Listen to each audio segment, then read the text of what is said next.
1857 में जो घटनाएं हुई हैं उनमें जो सिख सोल्जर्स थे उन्होंने अंग्रेजों का साथ दिया है। जो स्वर्ण मंदिर है, गोल्डन टेम्पल है, हरिमंदिर साहिब से देवी दुर्गा की प्रतिमाएं वो उठाकर बाहर रख दी जाती हैं। जनरल डायर का सम्मान किया था जलियांवाला बाग के बाद खालिस्तान। ये पहली बार उस समय जो है खालिस्तान नाम यूज किया जाता है। किसी ने लाश नहीं उठाई है घंटों तक। अच्छा, पुलिस नहीं आ पा रही थी।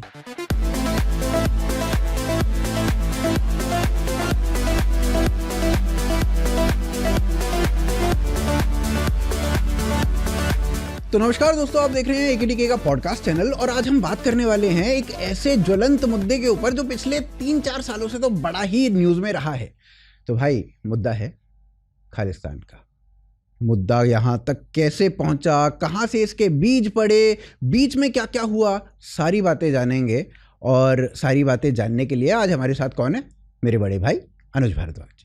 तो मैं सबसे पहला जो प्रश्न है ना भाई, वो ये जानना चाहता हूं कि ये खालिस्तान के बीज जो बोए गए वो कब बोए गए, कैसे बोए गए, यहाँ से बीजारोपण हुआ कब?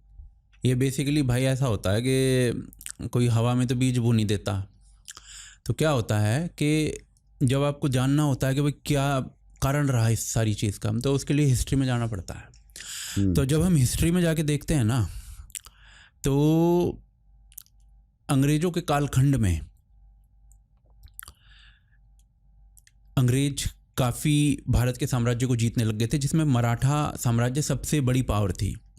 1803 में आई थिंक द्वितीय मराठा एंग्लो मराठा युद्ध होता है और वो उसके बाद अंग्रेज जो थे एक बड़े साम्राज्य को जीत लेते हैं भारत के। लेकिन 1840 के दशक में तब जाकर वो पंजाब जो क्षेत्र था, पंजाब जो पूरा सूबा था, जो आज का पंजाब है, और उसमें आपका पाकिस्तान के भी काफ़ी बड़े क्षेत्र आ जाते हैं, पंजाब आ जाता है, या फिर अफ़गानिस्तान तक, वो अफ़गानिस्तान का भी कुछ क्षेत्र उसमें आता था, वो महाराजा रणजीत सिंह के अंडर आता था।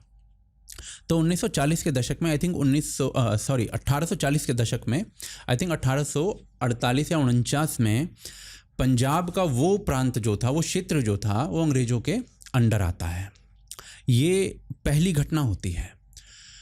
अब यहाँ से आपको ऐसा भाई सोचने में लगेगा आदमी को, यार इसके कुछ ही समय बाद 1857 की घटनाएं हो जाती हैं। तो 1847 से 1857 में तो ज़्यादा समय नहीं है। 1847 में जिन लोगों ने, यानी अंग्रेज़ों ने सिख साम्राज्य उनसे छीन लिया था, महाराजा रणजीत सिंह जो थे उनको डिथ्रोन किया गया, उनके बेटे को भी आई थिंक विदेश में भेजा गया। वो सारी घटनाएं इतिहास में वर्णित हैं, उनके बेटे के साथ क्या हुआ, वो सारी चीज़ें। परंतु 1857 में जो घटनाएं हुई हैं उनमें जो सिख सोल्जर्स थे उन्होंने अंग्रेज़ों का साथ दिया है। अब एक नॉर्मल इंसान ऐसी स्थिति में सोचेगा भाई ऐसा क्यों हुआ? 1847 से 1848 से 1857 तक क्या बदल गया ऐसा? तो जी, जब हम और थोड़ा इसको डिटेल में खंगालने का प्रयास करते हैं तो आपको कुछ चीज़ें दिखाई देती हैं। उसमें ये होता है कि ये एक अलग घटनाएं हैं कि 1857 की घटनाएं, उसमें क्योंकि एक डेंजर ये था कि मुग़ल राज वापस आ सकता है भारत में, और उस वजह से भारत के कई साम्राज्य जो थे, जिसमें आपका सिख सोल्जर्स आ गए, जिसमें इवन राजपूत सोल्जर्स ने भी उसका जो जिसको हम विद्रोह बोलते हैं, रेवोल्यूशन बोलते हैं, जो उसमें साथ नहीं दिया था। तो कई कारण थे उन चीज़ों के। पर यदि हम सिर्फ जो सिख साम्राज्य है उसकी बात करें तो ये सारी घटनाएं होने के बाद और 1857 में सिख सोल्जर्स के द्वारा अंग्रेज़ों का साथ दिए जाने के बाद कुछ चीज़ें होती हैं जिसमें एक बिलीवेबिलिटी जो होती है सिख्स के प्रति, सिख समुदाय के प्रति, वो बढ़ जाती है अंग्रेज़ों की। और जो उस समय की ब्रिटिश भारतीय आर्मी थी उसके अंदर रिक्रूटमेंट जो होता है सिखों का, वो बढ़ जाता है। उसमें भी जो केशधारी सिख होते हैं उनका रिक्रूटमेंट बढ़ जाता है अच्छी खासी संख्या में। ये घटनाएं इतिहास में वर्णित हैं। क्या घटनाएं होती हैं ऐसी? वो घटनाएं बेसिकली ये रिक्रूटमेंट वाली है ना, कि आपने 1857 में साथ दिया अंग्रेज़ों का, उसके पीछे के रीजंस क्या हैं वो एक अलग चीज़ है, वो मतलब वो फिर एक दूसरा डिस्कशन हो जाएगा। उसके पीछे के जो रीजंस हैं कि 1857 में ऐसा क्यों किया गया सिख सोल्जर्स के द्वारा, गलत सही वो एक पर्सपेक्टिव हो सकता है, पर्सनल सब्जेक्टिव हो सकता है। पर क्या था कि ये रिक्रूटमेंट जो ब्रिटिश इंडियन आर्मी में थी वो अंग्रेज़ों के द्वारा सिख सोल्जर्स की बहुत बड़े नंबर्स में होने लगी थी, उसमें भी केशधारी सिख्स की। और इससे पहले क्या था, 1857 से पहले सिनेरियो क्या था? तो 1857 से पहले का एक बहुत बड़ा सिनेरियो ये था कि उसमें ब्रिटिश जो आर्मी थी उसमें या तो मुसलमान होते थे या फिर ब्राह्मण्स का एक बहुत बड़ा नंबर था, क्योंकि इनका जो स्टार्ट हुआ है अंग्रेज़ों का वो कैलकाटा साइड से स्टार्ट हुआ है, और जो ब्राह्मण्स भी अयोध्या साइड के बहुत ब्राह्मण होते थे उसमें, तो नंबर ऑफ ब्राह्मण्स जो है बहुत थे। 1857 में भी ये सारी चीज़ें मिलती हैं। पर चलिए एक्चुअली में क्या है ना कि हम थोड़ा टॉपिक से भटक जाएंगे अगर इन डिटेल्स में जाएंगे तो नंबर ऑफ सिख सोल्जर्स जो आपके ब्रिटिश इंडियन आर्मी में वो रिक्रूटमेंट ज़्यादा हुआ। अब इससे कई चीज़ें और भी बढ़नी हुई शुरू हुई। जैसे पंजाब में क्या होता था कि जो हिंदू परिवार भी होते थे, उसमें जो बड़ा बेटा होता था उसको सिख बोलते थे। हाँ, अब ये जो केशधारी सिख हैं इनका नंबर बढ़ने लग गया ब्रिटिश इंडियन आर्मी में। तो जो नॉर्मल हिंदू परिवारों के बच्चे भी थे उनमें ये सिख बनाने की परंपरा और ज़्यादा तीव्रता से बढ़ने लगी कि भाई जो केशधारी सिख हैं उनको ये रिक्रूटमेंट मिल रहा है, उनको नौकरी मिल रही है, उनको वो भी सोल्जर वाली नौकरी, जो कि वहाँ पे पंजाब और हरियाणा के क्षेत्र में आज भी बड़ी लोकप्रिय हैं। इस प्रकार की जो बड़ी इज्जत की नज़र से देखा जाता है इन सारी चीज़ों को। तो जब ये घटनाएं होनी स्टार्ट हो गई, इसी दौरान भारत में कुछ और चीज़ें चल रही थी जिसमें मुझे ऐसा प्रतीत होता है जब हम इन सारी घटनाओं को देखते हैं कि कहीं ना कहीं फूट डालो राज करो वाली नीति जो थी वो 1857 के बाद अंग्रेज़ों ने लागू करनी शुरू कर दी थी। अब 1872 के करीब, आई थिंक 1872 ही थी, तो अंग्रेज़ों ने या फिर ये कहिए कि एक ऑर्गेनाइजेशन का जन्म होता है जिसको बोलते हैं सिंह सभा। सिंह सभा नाम की ऑर्गेनाइजेशन का जन्म होता है। अब इस सिंह सभा में भी दो फ्रैक्शंस थे, एक अमृतसर वाला फ्रैक्शन था, एक लाहौर वाला फ्रैक्शन था। ये सिंह सभा का जन्म क्यों हुआ ये भी एक कहानी है। तो इस टाइप की चीज़ें पंजाब में आने लगी थी कि सिक्खी जो है वो खतरे में है एंड ऑल, इस टाइप की कई चीज़ें चलने लगी थी।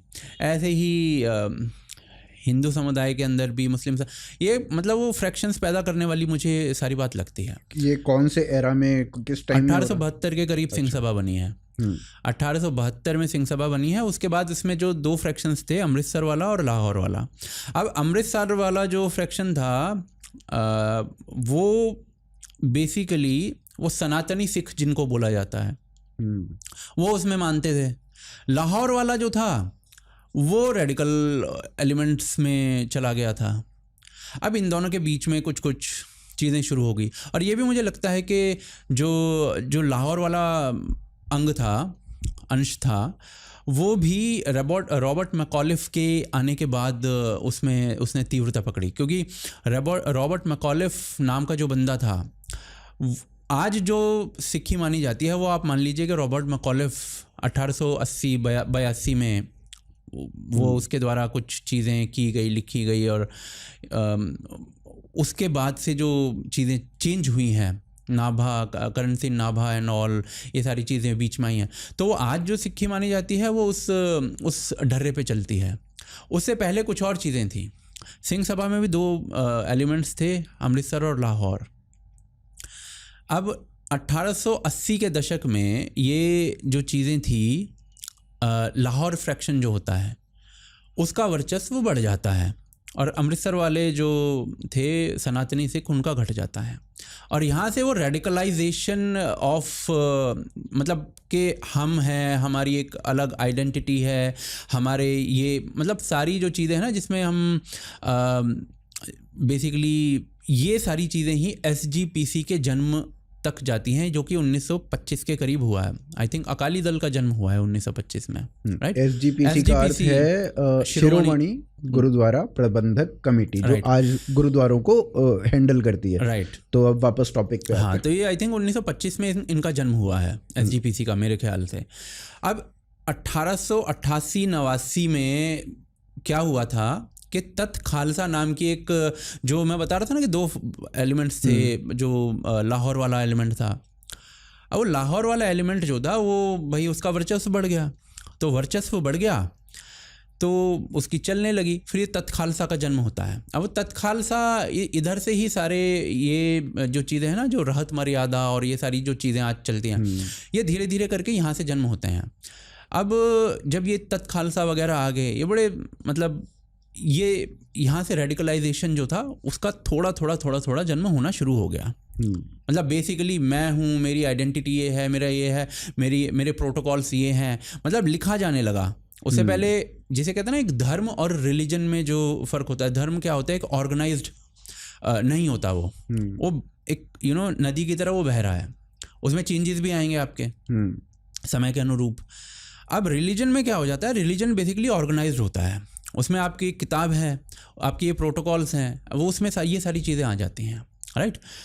सो फिर क्या होता है कि 1900 का दशक आ जाता है। आई थिंक 1905 में जो स्वर्ण मंदिर है, गोल्डन टेम्पल है, हरिमंदिर साहिब से देवी दुर्गा की प्रतिमाएं वो उठाकर बाहर रख दी जाती हैं।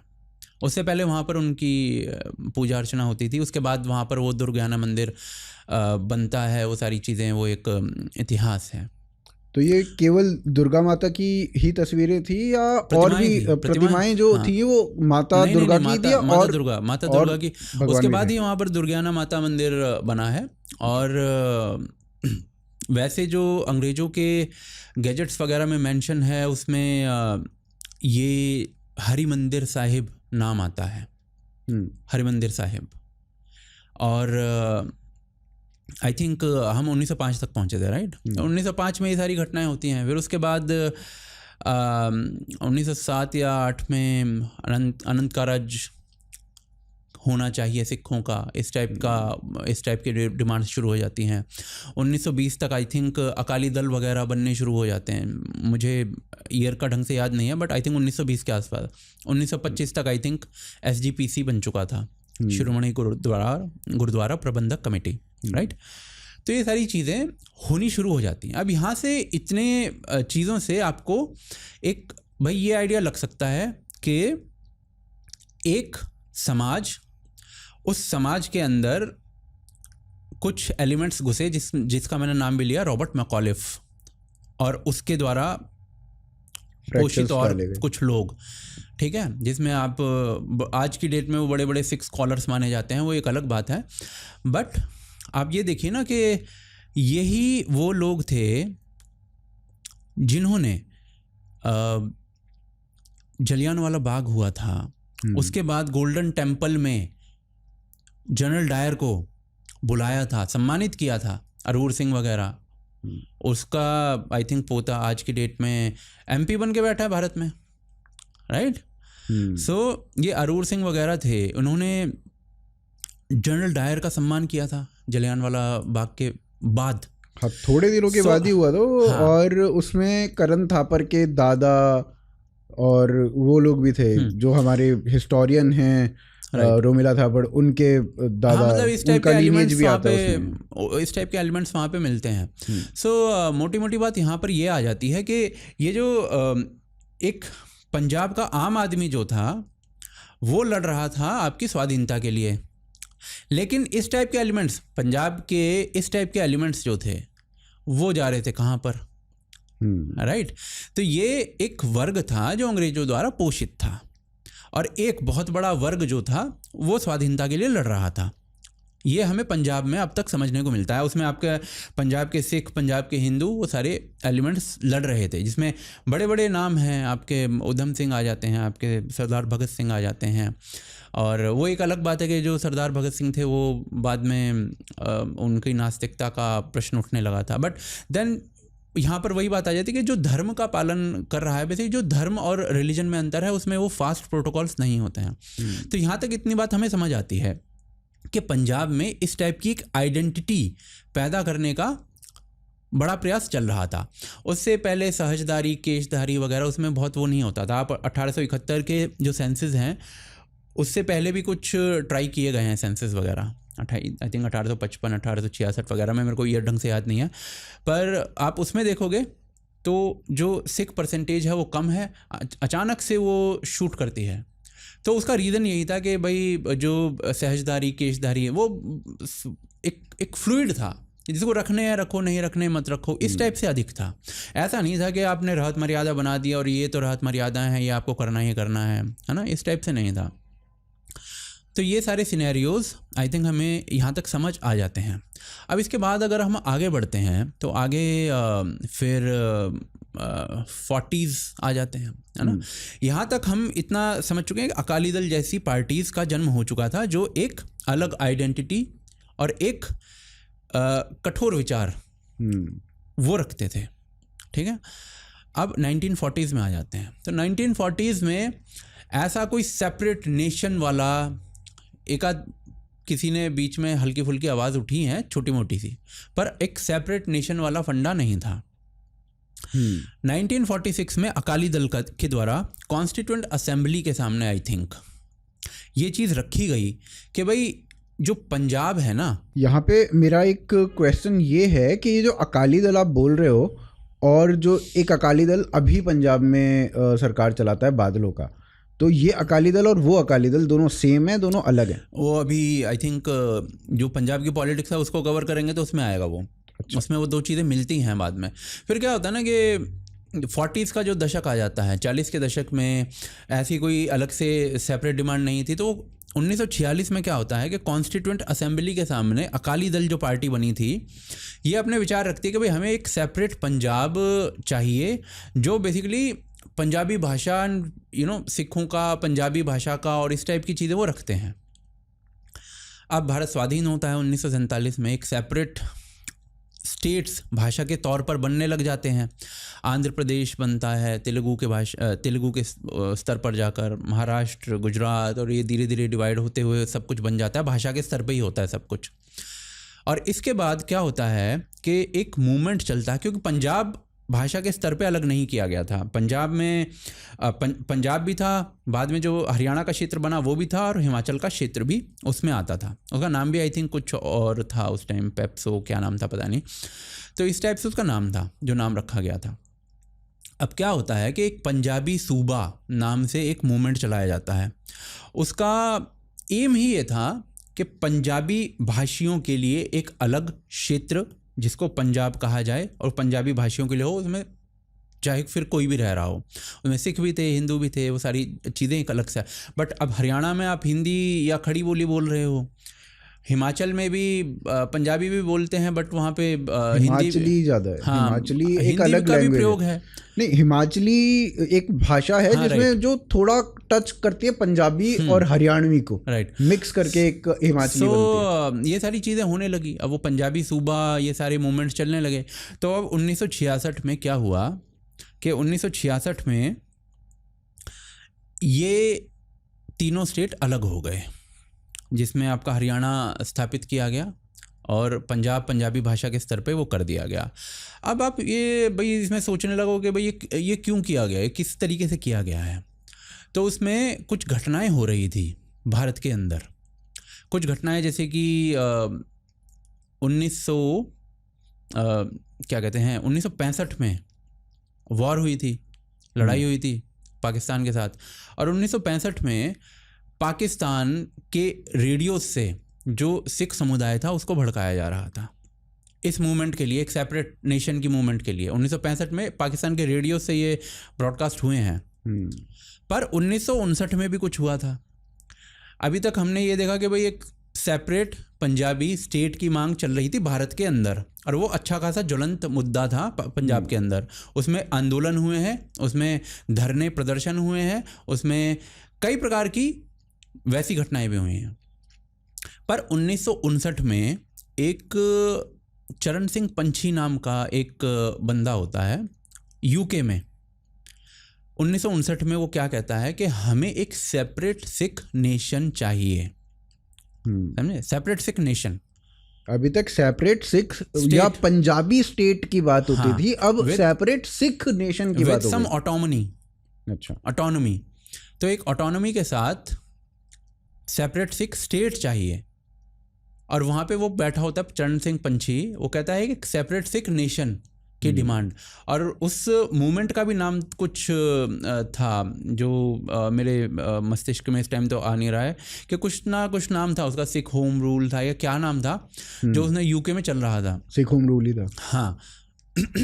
अब ये सारी चीज़ें होती हैं, पर इसमें एक बहुत इम्पॉर्टेंट फैक्टर बाहर बैठे ये बाहर बैठे हुए एक आदमी ने ही Sikh state, separate Sikh nation की डिमांड क्यों रखी 1959 में। उसमें भी अगर हमें थोड़ा और हिस्ट्री में जाना पड़ेगा।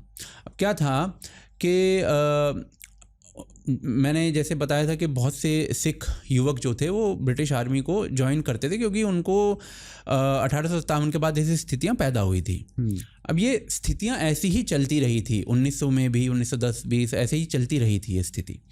तो क्या होता है 1910 के दशक में, 1915 के करीब में प्रथम विश्व युद्ध होता है, फर्स्ट वर्ल्ड वॉर हो रहा था। तो क्या था कि एक उस समय क्या होता था कि आप एक ब्रिटिश कॉलोनी से दूसरी ब्रिटिश कॉलोनी जा सकते थे घूमने फिरने के लिए, है ना। तो उसमें कुछ सिख युवक, एक सिख युवक होता है, हरदीप सिंह नाम होता है उसका, क्या नाम होता है, वो जाता है कनाडा, एक शिप खरीदता है वो, उसमें काफ़ी सारे सिख युवकों को अपना लेता है, अपने समुदाय को, और वो काफ़ी सारे लोग होते हैं, सैकड़ों में होते हैं। वो जो सिख होते हैं युवक जो शिप में जाते हैं, वो मैक्सिमम वो लोग होते हैं जो इंडियन आर्मी के रिटायर्ड होते हैं। राइट।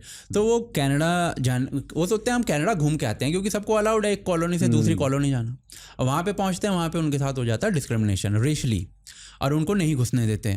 जबकि आप ऑस्ट्रेलिया से एक कनाडा में जा रहा है उसको जाने दे रहे हो, आप ब्रिटेन से जा रहा है उसको जाने दे रहे हो। तो एक भारतीय को उसके रंग के कारण और रेशली मोटिवेटेड कारणों से वो नहीं घुसने देते। तो ये रादर एक ना रूल था कि जो भी कॉलोनी है, जो भी ब्रिटिश कॉलोनी है, उसका एक बंदा, एक ब्रिटिश कॉलोनी का बंदा, चाहे वो अफ्रीका में है, चाहे वो इंडिया में है, चाहे वो ऑस्ट्रेलिया में है, न्यूजीलैंड में है, वो एक बंदा उस पूरी ब्रिटिश कॉलोनी में बिना वीज़ा पासपोर्ट के जा सकता है। इस तरीके से एक रूल हुआ करता था। लेकिन यहाँ पे उन्होंने वो रूल जो है इंडिया के साथ रेशियली डिस्क्रिमिनेट कर दिया। तो अब क्या होता है कि ये सारी स्थितियां पैदा होती हैं। अब इस पर्टिकुलर इंसिडेंट को वो जो क्योंकि फर्स्ट वर्ल्ड वॉर हुआ था, उसके बाद बहुत से जो सिख युवक थे उनको बाहर जाने का मौका मिला था लड़ाई के लिए और वो सारी चीज़ों के लिए, वो सारी चीज़ें हुई थी। तो वहाँ पर एक गदर मूवमेंट चल बैठा था, वहाँ के गुरुद्वारों से वो ऑपरेट हो रहा था, बाहर जो गुरुद्वारे बनने लगे थे, क्योंकि सिख समुदाय के लोग आई थिंक 1895 से ही कनाडा में जाने लगे थे, जितना मुझे ईयर याद आ रहा है। और वहाँ पर गुरुद्वारे स्थापित हुए। वो तो जो यूके में, कनाडा में और यूएस वगैरह में इस टाइप के जो वेस्ट में गुरुद्वारे थे, उनसे सिख युवकों के द्वारा और बाकी जो हिंदू युवक थे वो ऑपरेट करने लगे गदर मूवमेंट के थ्रू। अब ये जो घटना मैंने बताई थी जिसमें जो कनाडा गया था बंदा, उसको रेशियली, तो इस घटना का यूज़ करते हुए गदर मूवमेंट में रिक्रूटमेंट होने लगी। लोगों को बताया जाने लगा, देखो आपके साथ क्या रेशियली मोटिवेटेड चीज़ें हो रही हैं, आपको एक छोटी रेस समझा जा रहा है। और उसके बाद ये रिक्रूटमेंट होने लगे गदर मूवमेंट में।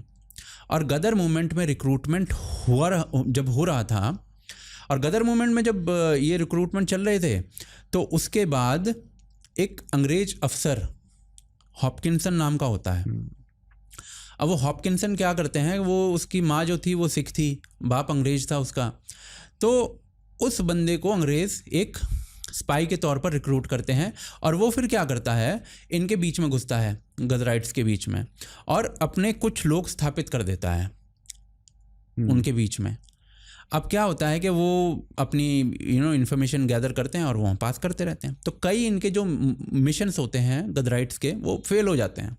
अब फेल होने लगते हैं तो इनको लगता है भाई क्या हो रहा है ये, तो इनको लगता है कि कोई स्पाई है अंदर, वो नाभा सिंह था, अगर मुझे उसका नाम ही नहीं, एक तो राम सिंह था, एक जो स्पाई था अंदर। तो इन लोगों को बेंत सिंह था एक, आई थिंक ऐसे ही कुछ नाम थे, पांच छह लोग नहीं और भी बहुत सारे थे, पर ये पांच मुख्य थे। पांच छह लोग तो मारे थे इन्होंने फिर। हाँ, तो इसके बाद इनकी किलिंग्स शुरू कर देते हैं वो गदराइट्स जो होते हैं, और किलिंग्स होती हैं। तो उसके बाद जो सारी चीज़ें हैं उसमें क्या होता है कि ये जो हॉपकिंसन होता है, ये जो गुरुद्वारे होते हैं, उन गुरुद्वारों के अंदर ही जो मेन ग्रंथी वगैरह होते हैं, जो मेन वहाँ पर सारा संचालन करते हैं, वो ही ऐसे लोग बिठा देता है जो बेसिकली अंग्रेजों के साथ थे। और यहाँ से बेसिकली एक सीड पड़ता है उस रेडिकलाइजेशन का, एक बड़े रेडिकलाइजेशन का, ये एक सेपरेट नेशन का, या सर इस टाइप की चीज़ों का सीड पड़ता है, जो कि 1960 में जो ये चरण सिंह पंछी वाला एग्जाम्पल हमने दिया था अभी, वो सीड वहीं पे ही बड़ा हुआ है। उन्हीं गुरुद्वारों से, जिन गुरुद्वारों पे वो कब्जा हो गया था पहले हॉपकिंसन के लोगों के द्वारा, उन्हीं के आगे चलते हुए 1960 में ये एक सेपरेट सिख नेशन निकल कर आता है। तो बेसिकली आप ये कह रहे हो कि भैया ऐसा हुआ कि अंग्रेज़ों ने देखा कि गदर मूवमेंट जो चल रहा है, वो गदर मूवमेंट को रोकने के लिए एक हॉपकिंसन नाम का बंदा उन्होंने लाया, उसने अपने स्पाई बनाए सिखों के अंदर ही, गुरुद्वारों के अंदर ही, और उन जो उसके अपने स्पाई बने वो उसको सारी इन्फॉर्मेशन देते थे, और इनके जो मेजर गदराइट्स के जो मेजर ऑपरेशंस थे वो फेल होने लगे, जो अब तक फेल नहीं होते थे।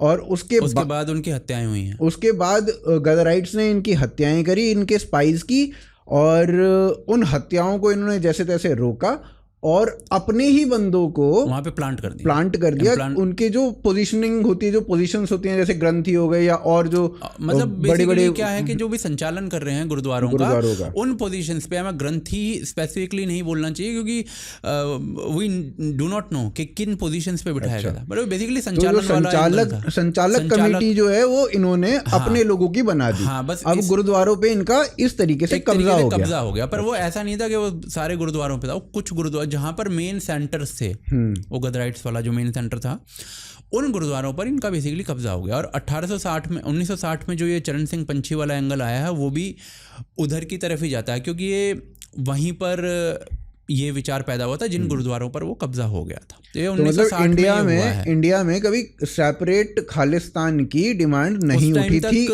एक सेपरेट स्टेट की डिमांड होती थी। सेपरेट स्टेट मतलब जो पंजाबियों का अलग भाषा के स्तर पर, और वो तो पूरे भारत में एक डिमांड रही है, जैसे गुजरातियों का एक अलग। का क्या था कि डिमांड ऐसा नहीं था कि वो बेसिकली जो उस समय प्रधानमंत्री थे नेहरू जी, उनकी एक अपनी नीति थी कि भाषा के स्तर पर हम सारा वो कर दें, पर वो पंजाबियों के लिए एक सेपरेट स्टेट उस समय नहीं बनाया गया था। तो ये पंजाबी सूबा नाम से वो सारा चल गया था। अच्छा, तो मतलब वहाँ के लोकल पॉलिटिशियंस ने इसको उठा लिया होगा और एक मुद्दा इसको बना दिया होगा वोट लेने के लिए। अब बेसिकली अब यहाँ तक चरण सिंह पंछी तक भी खालिस्तान का नाम नहीं आ रहा है।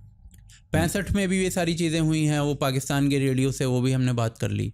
तो अब क्या होता है कि आई थिंक 1967 में जो ये चरण सिंह पंछी वाली ऑर्गेनाइजेशन थी, इस ऑर्गेनाइजेशन का एग्जैक्ट नाम मुझे याद नहीं आ रहा है, उस ऑर्गेनाइजेशन के और इस टाइप के विचार के और जो लोग होते हैं वो अकालियों से मिलते हैं 67 या 68 में अकालियों से मिलते हैं। और 1971 में पाकिस्तान से जिस समय युद्ध चल रहा है उसके आसपास आगे पीछे ये न्यूयॉर्क टाइम्स में एक ऐड छपती है खालिस्तान। ये पहली बार उस समय जो है खालिस्तान नाम यूज किया जाता है। यहाँ से बेसिकली ये सीड्स पड़े होंगे, लेकिन ये मुद्दा जो इतना बड़ा बना, जो ये मूवमेंट बाहर था तो वो इंडिया में कैसे आ गया? इंडिया में बेसिकली इंडिया में कैसे आ गया, उसके लिए आई थिंक हमें पॉलिटिक्स का थोड़ा देखना पड़ेगा कि पॉलिटिक्स किस तरीके की थी। अच्छा, तो पॉलिटिक्स को अगर हमें समझना है, पंजाब में किस प्रकार की पॉलिटिक्स हो रही थी, तो जैसे ये 40 का दशक भी था, इसमें भी कुछ एलिमेंट्स थे जो थोड़े हार्ड लाइनर्स थे, है ना। अब इन्हीं एलिमेंट्स में से एक एलिमेंट था संत फतेह सिंह नाम था उसका। अच्छा, हाँ, तो संत फतेह सिंह 1962 में अपनी एक सेपरेट पार्टी बना लेता है, उसका नाम होता है अकाली दल संत फतेह सिंह। अच्छा। हाँ, ये अपने हार्डलाइनर अप्रोच रखता है चीज़ों में। आप समझ सकते हैं कि वो सिख हार्डलाइनर वाला अप्रोच जो होता है, जैसे कई हिंदू हार्डलाइनर्स भी रखते हैं, है ना। जैसे आप ओवैसी को देख लो, वो हार्डलाइनर अप्रोच रखता है। तो ओवैसी जितना तो नहीं, बट ये एक हार्डलाइनर अप्रोच इसकी होती है, और इसकी वजह से इसकी ये थोड़ा काइंड ऑफ फेमस होने लग जाता है वहाँ पर थोड़ा। अब ये 1962, वैसे पहले से भी फेमस था ये, ऐसा नहीं था कि पहले से फेमस नहीं था। तारा सिंह, संत फतेह सिंह, ये दोनों काफ़ी फेमस थे 40 के दशक से ही। तब क्या होता है कि 1967 में ये लोग क्या करते हैं, संत फतेह सिंह, अकाली दल वाली जो पार्टी बनी थी, वो नॉर्मल अकाली दल पार्टी जो थी उसके साथ मिल जाती है, और ये मिलकर चुनाव के बाद सरकार बना लेते हैं मिलकर। हाँ, और किसी तरीके से रोते पीटते 1972 तक ये सरकार चलाते हैं। 1972 तक इनकी सरकार चलती है किसी तरीके से, और उसके बाद कांग्रेस इनका सूपड़ा साफ कर देती है 1972 के इलेक्शंस में। अच्छा। अब चुनाव हार गए, चुनाव हारते ही इनके अंदर की जो सत्ता की भूख होती है उसी का जागृत होना मैं मानता हूँ इस चीज़ को, क्योंकि उसके बाद ये भयंकर रेडिकल अप्रोच निकालते हैं अपनी। 1972 में चुनाव हारे, 1973 में अकाली दल अनंतपुर साहिब रेजोल्यूशन नाम से एक जो है एक पेपर आप बोल लीजिए कि वो लेकर आती है। उसमें वो क्या करती है भाई कि उसमें डिमांड्स क्या होती हैं अनंतपुर साहिब रेजोल्यूशन में, उसमें डिमांड्स होती हैं, उसमें बहुत सारी डिमांड्स ऐसी भी होती हैं कि सिख यूथ जो है उसमें गड़बड़ हो रही है, वो गलत रास्ते पे जा रहा है अगर, तो उसको हमें बचाना है। ये कुछ अच्छी डिमांड्स भी होती हैं उसमें, ऐसे नहीं है कि सारा ही गड़बड़ था उसमें। कुछ अच्छी डिमांड्स थी, पर कुछ डिमांड्स ऐसी थी जो बेसिकली जो पंजाब को कश्मीर बना सकता था। जैसे कि पंजाब का एक अलग संविधान होगा, पंजाब में जो भारत सरकार है उसका हस्तक्षेप सिर्फ इतना होगा जो कि फॉरेन पॉलिसी और डिफेंस, इन दो चीज़ों या एक और चीज़ थी, इन चीज़ों तक रहेगा। मेन फॉरेन पॉलिसी और डिफेंस मेन चीज़ थी। और पंजाब जो टैक्स भी देगा वो टैक्स कितना होगा कि जितना भारत में टोटल एमपी हैं उसका रेशियो पंजाब के साथ निकाल लो। पंजाब में जितने एमपी हैं और भारत में जितने एमपी हैं इनका रेशियो निकाल लो, वो रेशियो जितना आएगा उतना टैक्स पंजाब देगा, उससे ज़्यादा नहीं देगा। तो ये बेसिकली एक अलग तरीके का 370 पंजाब में डल रहा है। बस ये मान लीजिए इस चीज़ को। अभी अधिकांश लोगों को ये चीज़ें पता नहीं होती हैं। कश्मीर में तो ये सब चीज़ें चली रही थी, कश्मीर का हाल हमारे सामने है। तो ये चीज़ें 1973 में चल रही थी। अब जो हम बात कर रहे थे 1971 में जो एडवर्टीजमेंट आई है न्यूयॉर्क टाइम्स में, वो बेसिकली जिस बंदे ने दी वो अमेरिका में जाके दी थी, उसका नाम था जगजीत सिंह चौहान। जगजीत सिंह चौहान नाम का वो सिख व्यक्ति वो अकाली दल का ही था। अच्छा। अकाली दल का था वो बंदा। उसने वहाँ पे जाके वो ऐड दी है खालिस्तान के लिए, पहली बार खालिस्तान शब्द के प्रयोग के साथ। तो मतलब अभी पंछी ने 1959 में एक ऐड दी? नहीं ऐड नहीं दी थी, उसने डिमांड रखी थी 1959 या 60 में कि एक अलग नेशन होना चाहिए, और नाम नहीं लिखा था। और इसने पहली बार उसका नामकरण कर दिया 1974 में या 71 में। अच्छा, 1971 में। 1973 में आया है रेजोल्यूशन जो है अनंतपुर साहिब रेजोल्यूशन, उसमें इस टाइप की डिमांड्स थी जो बेसिकली कश्मीर बना सकती थी पंजाब को। तो इस टाइप की पॉलिटिक्स चल रही थी। अब साथ में भाई इमरजेंसी आ गई, इंदिरा गांधी प्रधानमंत्री थी उस समय, इमरजेंसी आ गई, इंदिरा गांधी की पॉपुलैरिटी पूरे भारत में गिरी। वो खुद प्रधानमंत्री के चुनाव हार गई थी, जो एमपी के चुनाव हार गई थी, प्रधानमंत्री नहीं बन पाई थी। पंजाब में भी चुनाव हारे 1977 में, पंजाब में आई थिंक चुनाव, हाँ 1977 में पंजाब में चुनाव हुए हैं, उसमें वो हारते हैं बुरी तरीके से, अकाली दल फिर से आ जाती है। अब इनको लगता है कि पंजाब दोबारा से जीतना है तो हमको जो रेडिकल अप्रोच इन्होंने दिखाई है उससे भी ज़्यादा रेडिकल बनना पड़ेगा। इनको लगता है, कांग्रेस वालों को, कांग्रेस को लगता है। अच्छा। ये सारी चीज़ें ऐसा तो नहीं है कि इन्होंने कहीं लिख के बताई हैं, पर इनके सारे एक्शंस वही थे।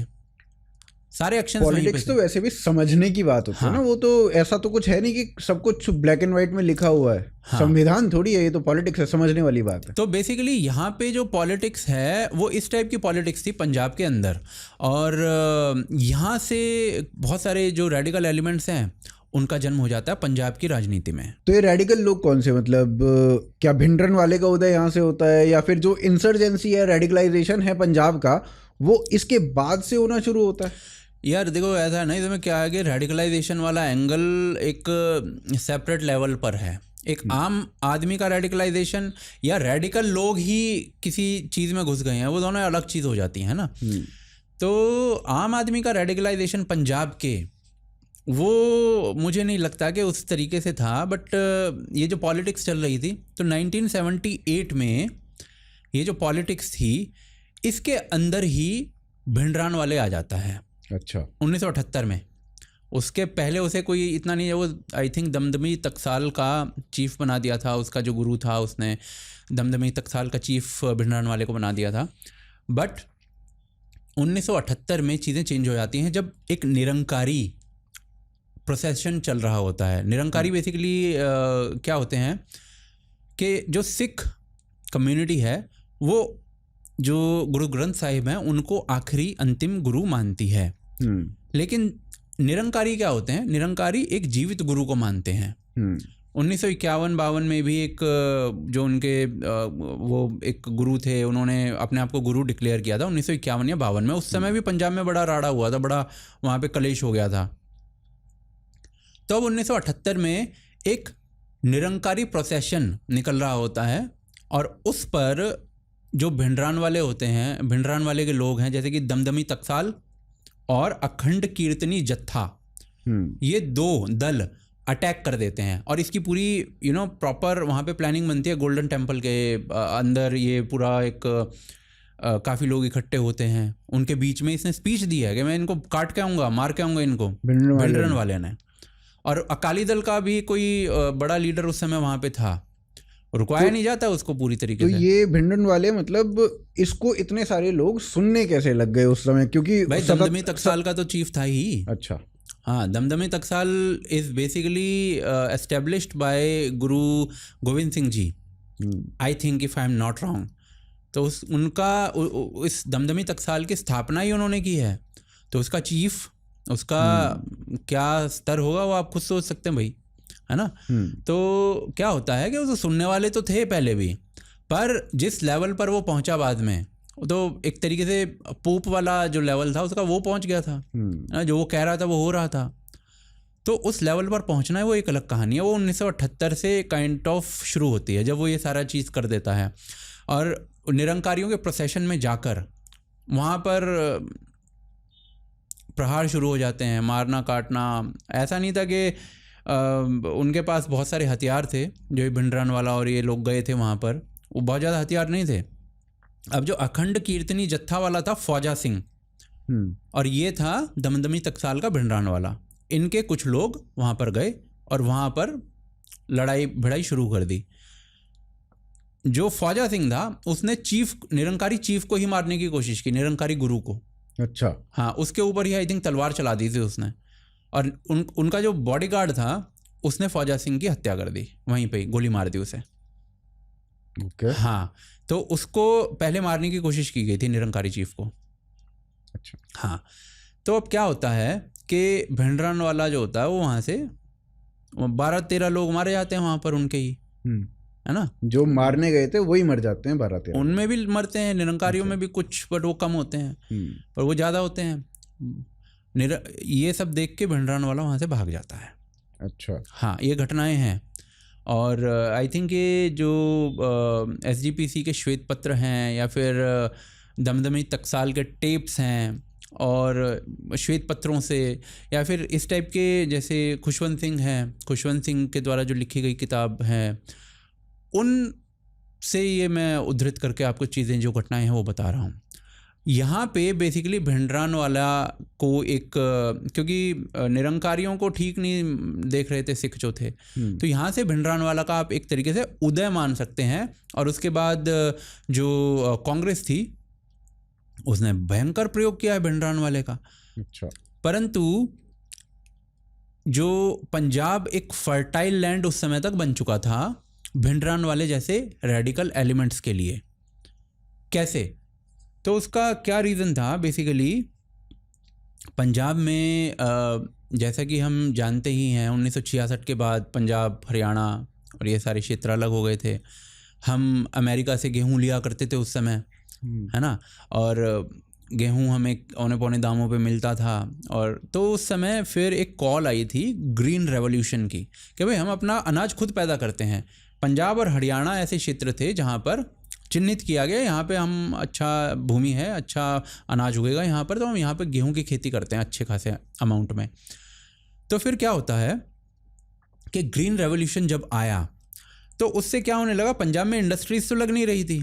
अब इंडस्ट्रीज का कारण ये था कि वही बॉर्डर स्टेट था, तो उस वजह से इंडस्ट्रीज वो नहीं लगा रहे थे। अब कृषि आधारित था, पैसा आ रहा था, ऐसा नहीं है पैसा नहीं आ रहा था, क्योंकि आपने ग्रीन रेवोल्यूशन नाम की इतनी बड़ी रेवोल्यूशन चला दी है किसी क्षेत्र में तो पैसा आएगा।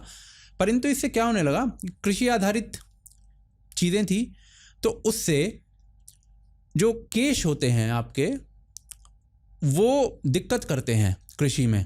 अब उसमें पर्सनली कईयों को दिक्कत हो सकती है, पसीना आ रहा है यार, किसी भी टाइप की दिक्कत हो सकती है। तो पंजाब में एक फिनोमिनन देखा गया उस समय कि लोगों ने अपने केश कटवाने शुरू कर दिए। और उसका जो रीज़न मतलब भाई खेती में दिक्कत हो रही है और इस टाइप की चीज़ें आने लगी थी बीच में। अब कितनी इसमें सच्चाई है कितनी नहीं, पर इस टाइप की रिपोर्ट्स हैं। दूसरी चीज़ क्या थी कि अब थोड़ा पैसा भी अच्छा खासा आने लगा था, कृषि के थ्रू जो आ रहा था वो पैसा ठीक था, ऐसा नहीं था कि मतलब सबके पास नहीं, ऑफ कोर्स जो जमींदार थे उनके पास आ रहा था। तो उससे क्या होने लगा, अमृतसर जैसे जो शहर थे इनका ये ऑन रिकॉर्ड मैं आपको इस चीज़ का बताता हूँ भाई कि अमृतसर जैसे शहरों में सिगरेट इतनी मात्रा में बिक रही थी कि वो हाईएस्ट सिगरेट सेलिंग सिटी, इस टाइप की चीज़ें उसके बारे में बोली जाने लगी थी। वहाँ पे कहावतें चलने लगी थी, पानी पियो पंप दा, क्योंकि वो हैंड पंप लगने लगे थे और जैसे बोलते हैं ना ट्यूबवेल्स, तो पंप दा पानी पियो पंप दा, और सिगरेट पियो लंप दा, और लंप एक ब्रांड था तो उसका सिगरेट पियो, इस टाइप की कहावतें पंजाब में चल रही थी। तो दोनों ही चीज़ें, बाल भी, केश भी और सिगरेट भी, और सिक्खी के खिलाफ हैं। और बड़े बूढ़े जो बैठते हैं चौपालों पे, वहाँ पे ये डिस्कशंस चलते थे यार समाज में क्या हो रहा है, बच्चे युवा क्या कर रहे हैं, सिक्खी का नाश हो रहा है, और इस टाइप के डिस्कशंस होने लगे थे मतलब पंजाब में। तो एक फर्टाइल ग्राउंड बेसिकली तैयार था ऑलरेडी, जिसमें भिंडरान वाला जैसे एलिमेंट्स जो हैं वो फल फूल सकते थे। क्योंकि भिंडरान वाला ने क्या किया था, ये निरंकारी प्रोसेशन में जब इसने ये आक्रमण वगैरह कर दिए तो ये काफ़ी वहाँ पे फेमस हुआ इंसिडेंट। उसके बाद इसने क्या किया, पंजाब में गांव-गांव में जाने लगा, अमृत संचार करने लगा, लोगों को बोलने लगा कि नशा छोड़ो, ये छोड़ो, वो सारी चीज़ें उसने की हैं भिंडरान वाले ने। और इसमें कोई दिक्कत नहीं है, बढ़िया चीज़ें हैं सारी, इसमें कोई दिक्कत थोड़ी है। आप धर्म का प्रचार कर रहे हैं अपने, उसमें कोई दिक्कत नहीं है। आप नशा छुड़ा रहे हैं लोगों का, उसमें कोई दिक्कत नहीं।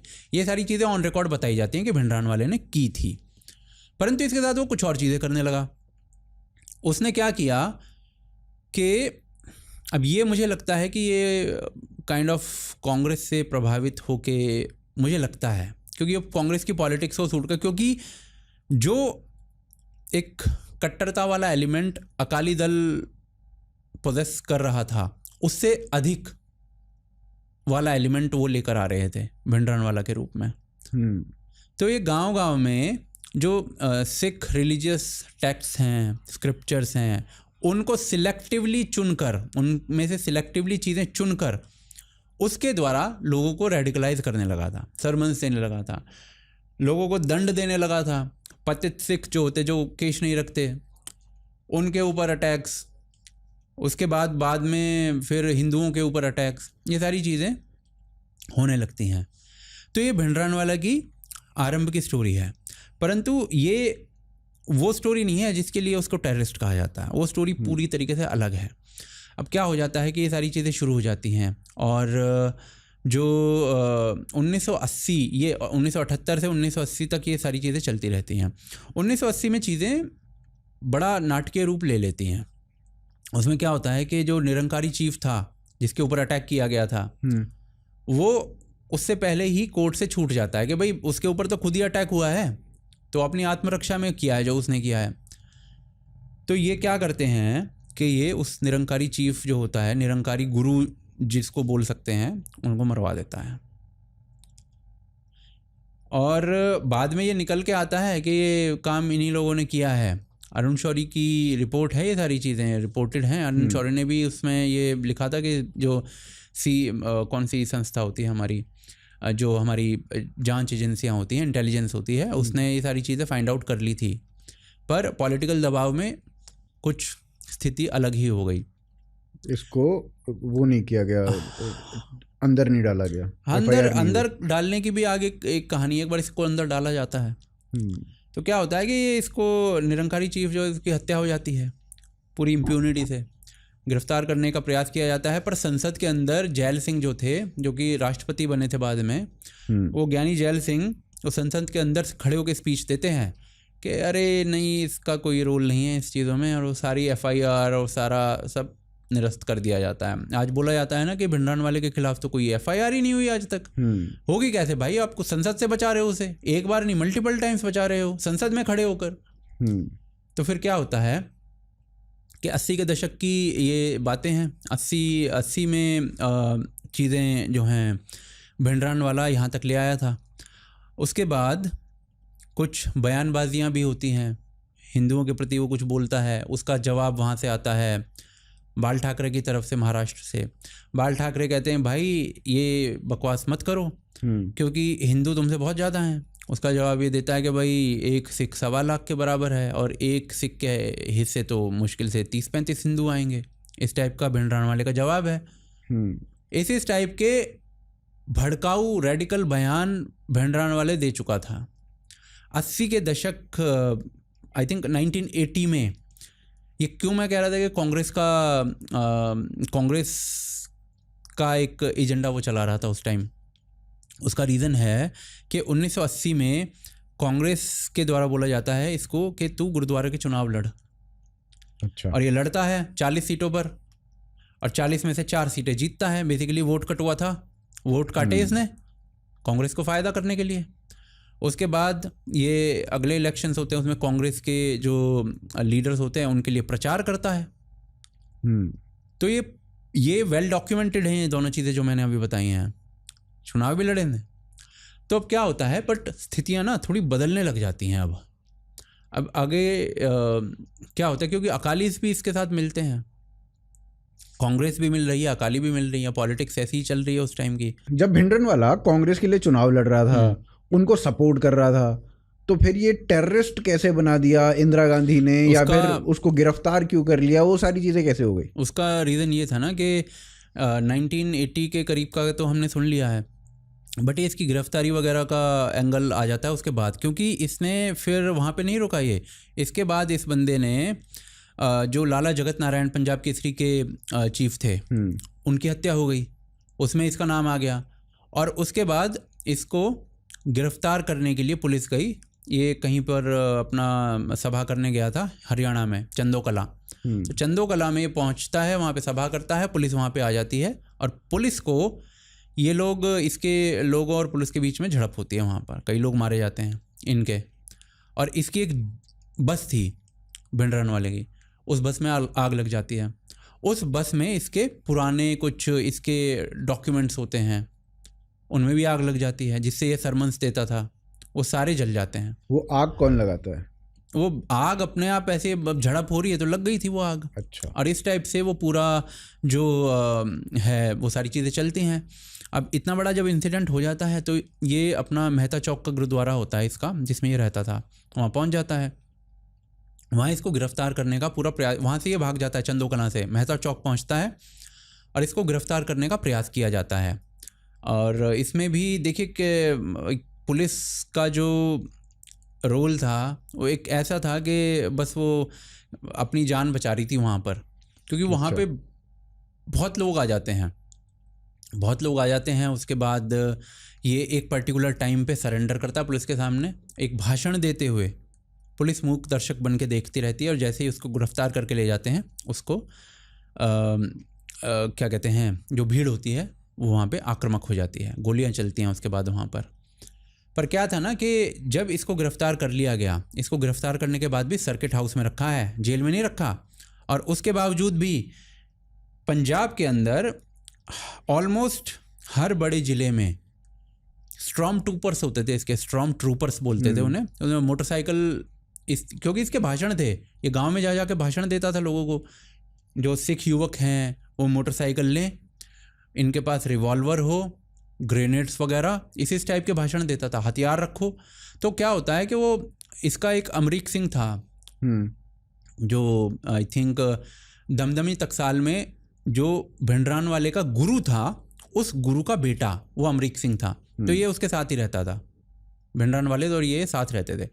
तो उसने एक संस्था भी बनाई थी जिस पे बाद में बैन लगा है, तो all India Sikh student movement, I think ऐसे कुछ संस्था थी, नाम ढंग से याद नहीं आ रहा। तो ये संस्था और ये सारी चीज़ें जो हैं वो उस समय तक चल रही होती हैं। भिंडरान वाले के स्ट्रॉम ट्रूपर्स जो होते हैं ऑलमोस्ट हर ज़िले में हिंदुओं पे अटैक शुरू कर देते हैं, कहीं से 1, कहीं से 2, कहीं से 4, इस टाइप के हिंदुओं की मरने की खबरें आने लगती हैं। कोई गोली मार दिया, कोई चाकू मार के भाग गए स्ट्रॉम ट्रूपर्स मोटरसाइकिल पर, इस टाइप की खबरें आती हैं। और एक हवाई जहाज़ हाईजैक कर लिया जाता है विद इन डेज़ भिंडरान वाले के गिरफ्तार होने के। एक हवाई जहाज़ हाईजैक कर लिया जाता है, वो जाता है इधर क्या कहते हैं पाकिस्तान में ले जाते हैं उसे। और जब ये सारी घटनाएं रुकी नहीं रही होती तो फिर हमारे जो ज्ञानी जैल सिंह हैं, राष्ट्रपति जो बाद में बने थे, वो संसद में खड़े होकर फिर से बोल देते हैं कि ये लग नहीं रहा इसका हाथ इसमें, वो फिर छूट जाता है। अब बेसिकली इससे क्या मैसेज जा रहा है कि आप सत्ता को झुका पा रहे हो, ये मैसेज जा रहा है।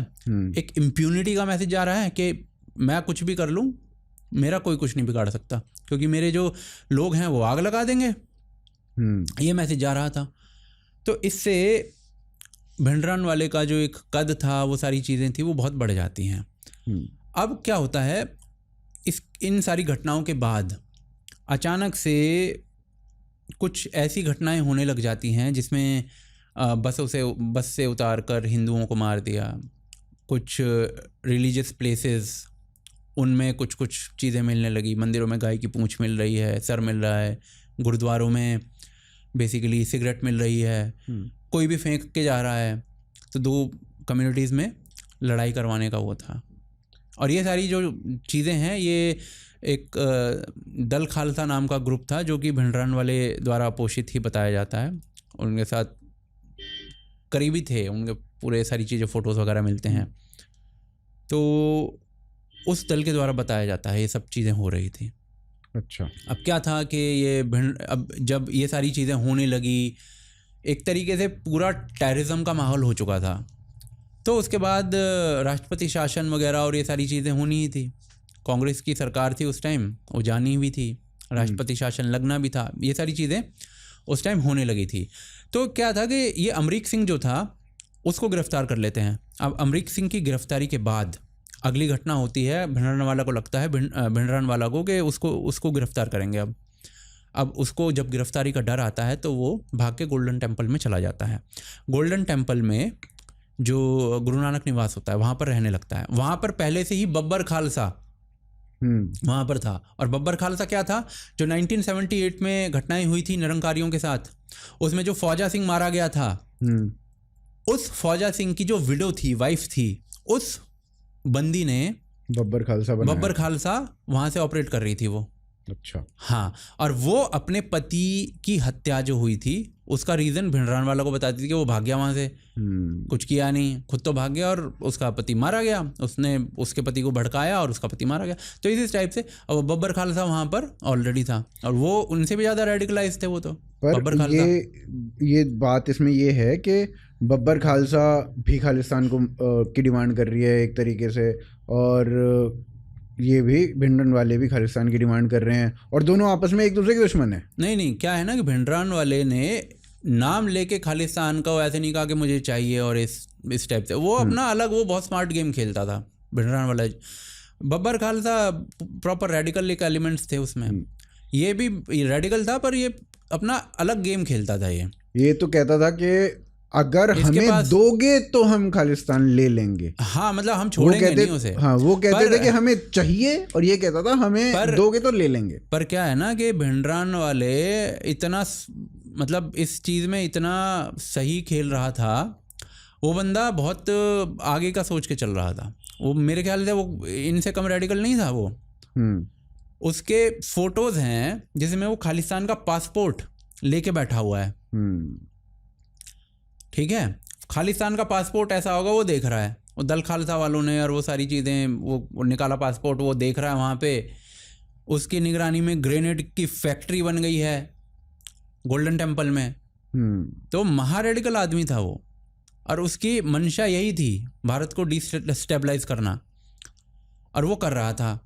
पर वो बोलता नहीं था, बोलते ही तो आपको आपकी गुद्दी पकड़ के ले जाएंगे। तो वो नहीं बोलता था उस चीज़ को, वो अपना स्मार्ट खेलता था, और वो बोलता था, भड़काता था लोगों को, लोग जाके कुछ भी कराते थे। उसके बाद मैं की कितना मैंने थोड़ी किया है, लोग कुछ भी कर रहे हैं। तो वो एक अलग गेम खेलता था। अब क्या था ना कि जब ये इधर गोल्डन टेम्पल में आ गया, गुरु नानक निवास में रहने लगा, वहाँ पर सारी चीज़ें होने लगी। 1983 में घटना होती है, वो उसके बंदे को तो पकड़ ही लगे थे, अमरीक सिंह को ले गए पकड़ के। तो उसके बाद इसने अकालियों के साथ एक आंदोलन बना लिया था, कुछ धर्म युद्ध मोर्चा नाम से कुछ। तो वो धर्म युद्ध मोर्चा में ये कुछ डिमांड्स रखने के लगे, SYL, और जो ये अमरीक सिंह को छोड़ो, लोगों को कहता था कि जेल भरो अमरीक सिंह को छुड़वाने के लिए, लोग भरते नहीं थे। अब इतना बड़ा कोई लीडर नहीं था, मतलब ये इस टाइप से कि ना ये चुनाव जीत सकता था ना इसका एक अलग ऑरा था, जो कि एक रेडिकल ऑरा था, वो जरूर था। पर ऐसा नहीं था कि चुनाव जीत जाए, और उसे हारा भी था चुनाव, है ना, वो एक अलग गेम हो जाता है। तो ये सारी जो चीज़ें हैं ये आरंभ हो जाती हैं उस समय। और फिर क्या होता है कि अब अमरीक सिंह तो छूटा नहीं भाई, ना लोगों ने जेल भरी। तो ऊपर से क्या था कि जिस जगह पे ये रहता था, ये अपने आप को इसके बारे में संत बोलना और ये सारी चीज़ें शुरू हो चुकी थी उस टाइम तक। और इसने अचानक से अपने हाथ में एक तीर रखना शुरू कर दिया, और दूसरी चीज़ क्या शुरू कर दी, इसके लोगों ने फैलाना शुरू कर दिया कि इसके ऊपर एक बाज घूमता है। तो बेसिकली ये अपना ऑरा ऐसा बनाने की कोशिश कर रहा था जिसमें इसको गुरु गोविंद सिंह जी के साथ कंपेयर किया जाने लगे। और ये खुद नहीं बोलता था ये चीज़ें, इसके गुर्गे बोलते थे। तो एक ये इस टाइप का एक एलिमेंट था। तो ये अपना एक कल्ट बना रहा था काइंड ऑफ ऐसा ही प्रतीत होता है जो इसकी हरकतें थी। अदरवाइज ये तीर अचानक से आ जाना हाथ में और बाज की खबरें उड़ने लग जाना, ये तो समझ से बाहर की चीज़ें हैं ना।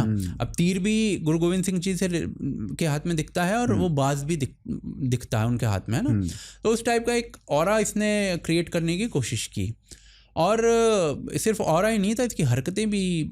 जैसे जो DIG थे, जैसे ही ये चंदो कला वाली घटना हुई थी और ये पकड़ लिया गया था, और उसके बाद जैल सिंह ने इसके बारे में स्पीच दी और ये छूटा जेल से, उसके बाद DIG के ऑफिस में बम फूटा था, ये दिखाने के लिए DIG भी सेफ नहीं है।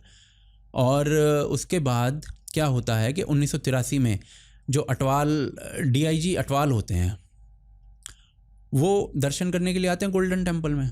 गोल्डन टेम्पल के अंदर उनकी हत्या की जाती है। पर ये तो ऑपरेशन ब्लू स्टार के लिए तो आज तक ये कहते हैं कि गोल्डन टेम्पल के अंदर खून बहा दिया, ये कर दिया, वो मैं कर वही दिया। बता रहा हूँ, तो ये तो खुद ही बहा रहे थे। हाँ, ये खुद ही बहा रहे थे।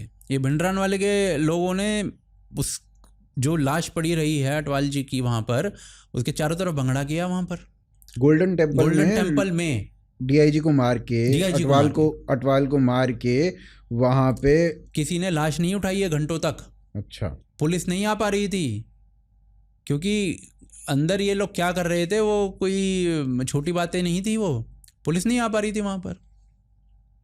तो इस बंदे ने ये हालात वहाँ पर कर दिए थे पैदा। और उसके बाद ये क्या कहते हैं, ये 1983 में घटनाएं हुई हैं।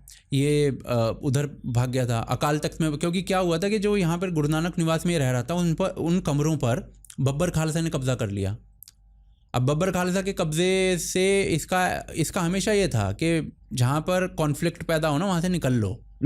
हाँ, तो वहाँ से भी ये भाग गया। वहाँ पे इसने ऐसा नहीं है कि इसके लोग और बब्बर खालसा के लोग भिड़ गए, ये वहाँ अकाल तख्त में जाके बैठ गया। अकाल तख्त में जो ग्राउंड फ्लोर है वहाँ पर गुरु ग्रंथ साहिब रखी हुई हैं। हाँ, वहाँ पर वो स्थापित हैं गुरु ग्रंथ साहिब। वो बेसिकली एक जीवित गुरु की तरह और देखी जाती उनके हैं। ऊपर जाके ये भाई साहब बैठ गए। हाँ, वो ऊपर वाले फ्लोर पर ही बैठ गए वहाँ। और इसको आज के लोग संत मनाने की बात कर रहे हैं। हाँ हाँ हाँ हाँ, ऐसा ही है। बहुत अब क्या था, वो जत्थेदार जो थे वहाँ पर उस समय गोल्डन टेम्पल में, उन्होंने इसका विरोध भी किया, भाई यहाँ पर गुरु नहीं पहुंचे आज तक जहाँ तू बैठ गया जाकर। पर कुछ नहीं हुआ। कुछ दिनों में जत्थेदार जी भी जो थे वो स्वर्गवासी हो गए। जो इसके खिलाफ बोलता था वो मार दिया जाता था। पर ट्रेसेस नहीं मिलते थे कि ये इसने कराया है। ट्रेसेस का क्या है ना कि खुद थोड़ी करता था कुछ। हाँ, नहीं मतलब इसके लोगों ने किया है या मतलब बेसिकली कोई भी जाके अपना मुंह पे कपड़ा डाल के मार दे किसी को, तब उसका ऐसे थोड़ी ना बोल देंगे वो। मतलब और उसके ऊपर फिर खोजबीन इतनी होती नहीं थी क्योंकि पॉलिटिक्स मिला हुआ था। राइट। तो अब क्या था कि सारी घटनाएं जब इस प्रकार से हो गई, उसके बाद 1984 में कुछ बहुत बड़ी चीजें होने लगी जिनको आप मतलब सोच भी नहीं सकते थे। मैं क्या है, लंगर के ट्रक हैं, लंगर के ट्रक जा रहे हैं अंदर, उनमें आपको बड़े बड़े ऑटोमेटिक हथियार मिल रहे हैं जो कि मिलिट्री के पास होते हैं, आतंकवादियों के पास होते हैं ऐसे हथियार। तो ये जो हथियार थे या फिर ये जो गोला बारूद की बात हम कर रहे हैं कि यहाँ पे गोला बम फट गया, वहाँ पे गन्स आ गई, तो ये कहाँ से आते थे? पाकिस्तान से आते थे, चाइना से आते थे? इसमें क्या है कि एक पाकिस्तान का पूरा एंगल आ जाता है। अब ये जो सारा ऑपरेशन ब्लू स्टार वगैरह हुआ, उससे पहले ये चीज़ें मिलने लगी थी कि ट्रक भर के लंगर के ट्रक में छुपा के हथियार जा रहे हैं अंदर। और वो जब ऑपरेशन ब्लू स्टार हुआ है तो उसके बाद वीडियोस अवेलेबल हैं कि किस प्रकार के वो हथियार थे। ग्रेनेड बनाने की फैक्ट्री आपने बना ली है अंदर। आपने क्या छोड़ा है? पूरा किलेबंदी कर रखी है आपने, पूरी तरीके से किलेबंदी कर रखी थी। आपने छोड़ा ही क्या था? वो पूरा एक ऐसा एलिमेंट वहाँ पर एक एटमॉस्फेयर बना दिया था आपने कि वो एक आतंक का अड्डा आपने बना रखा था। जहाँ अकाल तख्त के बारे में बात करते हैं लोग, वहाँ अकाल तख्त में बड़े बड़े छेद इस बंदे ने कर रखे थे, जहाँ पर अपने लोगों को बिठाता था और वो गन वहाँ से तान के खड़े होते थे कि कोई आए तो वहीं पे गोली चलानी है आपको। ऐसे ही थोड़ी अकाल तख्त से गोलियां आ रही थी। अकाल तख्त को एक फोर्टिफिकेशन की तरह इसने यूज़ किया, अकाल तख्त को पूरा नुकसान पहुँचाया, वहाँ पे चीज़ें तोड़ी गई। तो जो अकाल तख्त की एक फ़ोटो दिखाई जाती है, ऑफ कोर्स वो मुझे नहीं लगता कि एक बेटर वे में शायद हम गैस छोड़ के वो ऑपरेशन करते तो ज़्यादा बेटर रहता, मुझे ऐसा लगता है। बाकी मैं बहुत ज़्यादा ऐसा मैं एक्सपर्ट नहीं हूँ इस चीज़ में, कोई रक्षा विशेषज्ञ है जो वो बोले तो इस चीज़ में ज़्यादा अच्छा रहेगा। पर इंदिरा गांधी के ऑर्डर से पहले इस बंदे ने अकाल तख्त को नुकसान पहुँचाया था।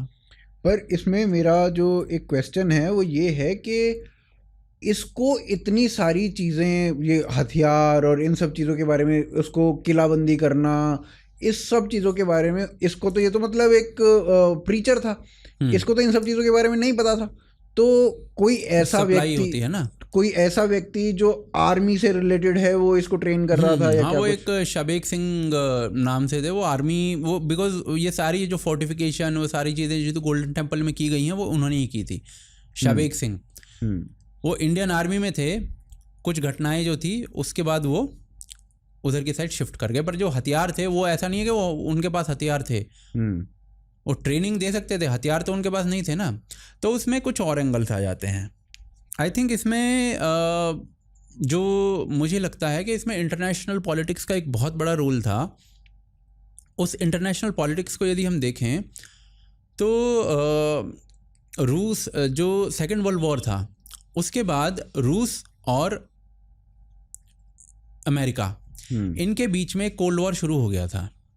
कौन आगे कौन पीछे और इस टाइप से इन देशों के अंदर ये भी बातें हुई हैं कि हमारे ऊपर परमाणु हमला हो सकता है, वो हमारे ऊपर परमाणु हमला कर देगा। इनफैक्ट जो 50 के दशक में यूएस में बड़े बड़े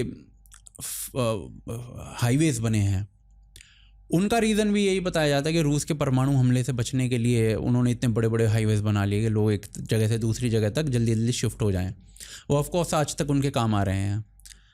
तो क्या होता है कि ये जब चीज़ें थी तो रूस भी और अमेरिका भी दुनिया के देशों को अपने पाले में लेने की कोशिश कर रहा था। भारत नया नया आज़ाद हुआ था, नेहरू जी प्रधानमंत्री थे।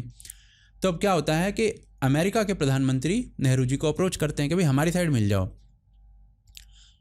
भारत के प्रधानमंत्री कहते हैं कि भाई हम किसी गुट में नहीं जाएंगे, गुट निरपेक्ष नीति जिसको बोला जाता है, हम किसी गुट में शामिल नहीं होंगे, हम नए नए आज़ाद हुए यार, हमें नहीं पढ़ना इन पचड़ों में, हम सबके साथ ठीक रहेंगे। और वो नीति सही भी थी, सही थी, उसमें कोई दिक्कत नहीं थी, वो सही नीति थी नेहरू ने जो इम्प्लीमेंट की थी। आज भी हम उसी नीति पे चलते हैं, आज भी वही नीति है, परंतु आज हमारी अप्रोच जो है वो इंडिया फर्स्ट और थोड़ी अग्रेसिव है।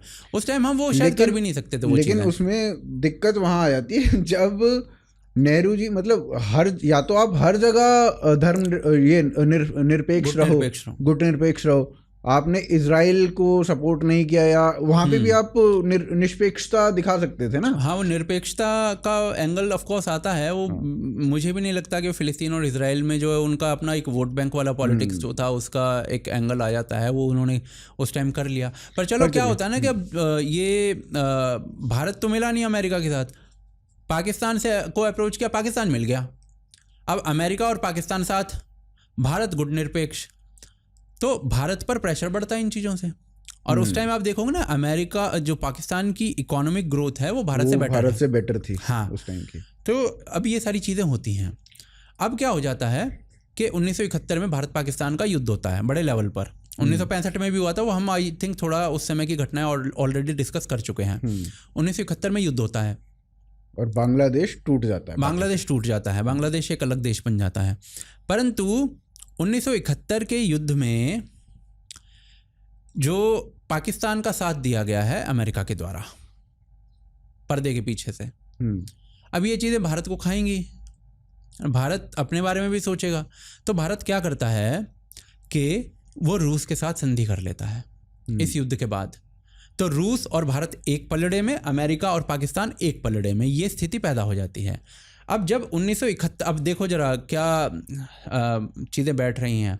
1971 में युद्ध हुआ है, 1971 में ही जगजीत सिंह चौहान ने न्यूयॉर्क टाइम्स में ऐड देकर घोषणा की है खालिस्तान की, पहली बार 1971 में।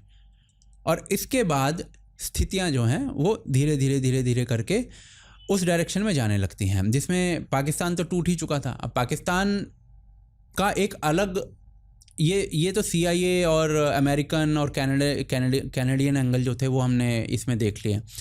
पर क्या होता है कि पाकिस्तान 1979 में जो करतारपुर साहिब कॉरिडोर है वो खोल देता है। करतारपुर साहिब कॉरिडोर जो होते हैं वो उसको खोल देता है। और जो सिख पिलग्रिमेज साइट्स होती हैं और भी नानक से रिलेटेड, गुरु नानक से रिलेटेड और बाकी, तो उनको भी खोल देता है। लेकिन कोई भी हिंदू श्राइन को नहीं खोलता, जैसे हिंगलाज माता मंदिर है वहाँ पर, वो नहीं खोला जाता। सिखों के लिए क्यों खोला जाता है? क्योंकि इस टाइप की जो चीज़ें थी वो चलने लगी थी थोड़ी बहुत।